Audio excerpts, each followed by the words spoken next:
পারুইয়ে CPM সমর্থক জয়নাল আবেদিন খুনের মামলায় ৩৫ জন তৃণমূল নেতাকর্মীকে দোষী সাব্যস্ত করল সিউড়ি জেলা আদালত। ১৯৯৬ সালে পারুইয়ে খিরোলিতে সিপিএম সমর্থক জয়নাল আবেদিন খুন হন।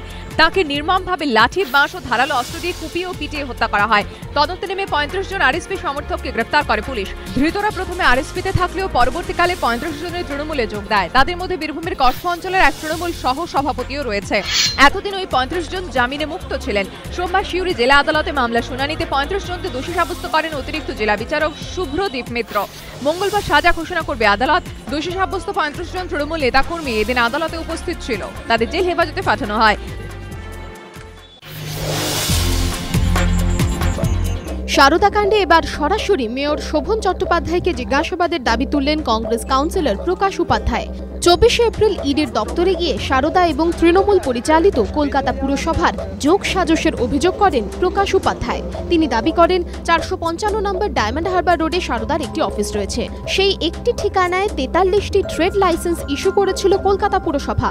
তার অভিযোগ, সুদীপ্ত সেন গ্রেপ্তার হওয়ার পরও বেশ কয়েক মাস ওই লাইসেন্সগুলি বাতিল করা হয়নি।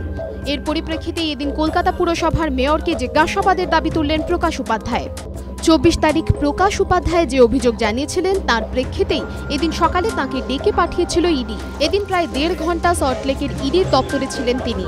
সল্টলেক এনফোর্সমেন্ট ডিরেক্টরেটের দপ্তর থেকে বেরিয়ে কংগ্রেস কাউন্সিলর দাবি করেন তার অভিযোগের ভিত্তিতে আনুষ্ঠানিকভাবে তদন্ত শুরু করেছে ইডি। ভোটের সময় কেন্দ্রীয় বাহিনী মোতায়েন সঠিকভাবে হচ্ছে না, এই অভিযোগ তুলে সোমবার নির্বাচন কমিশনে গেল সিপিএম। কমিশনের কাছে উপযুক্ত ব্যবস্থা নেওয়ার আর্জি জানিয়েছেন সিপিএম নেতা রবীন দেব। তৃতীয় দফার কয়েকশো বুথে পুনর্নির্বাচনের দাবি জানিয়েছিল বামেরা।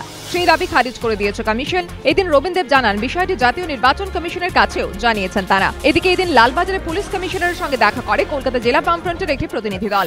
তাদের অভিযোগ, ভোটের সময় কলকাতার সন্ত্রাস চালাতে বাইরের জেলা থেকে কর্মীদের আনছে তৃণমূল। বামেদের আরও দাবি, ভোটের আগেও বিভিন্ন এলাকায় রুট মার্চ করানো হোক কেন্দ্রীয় বাহিনীকে দিয়ে।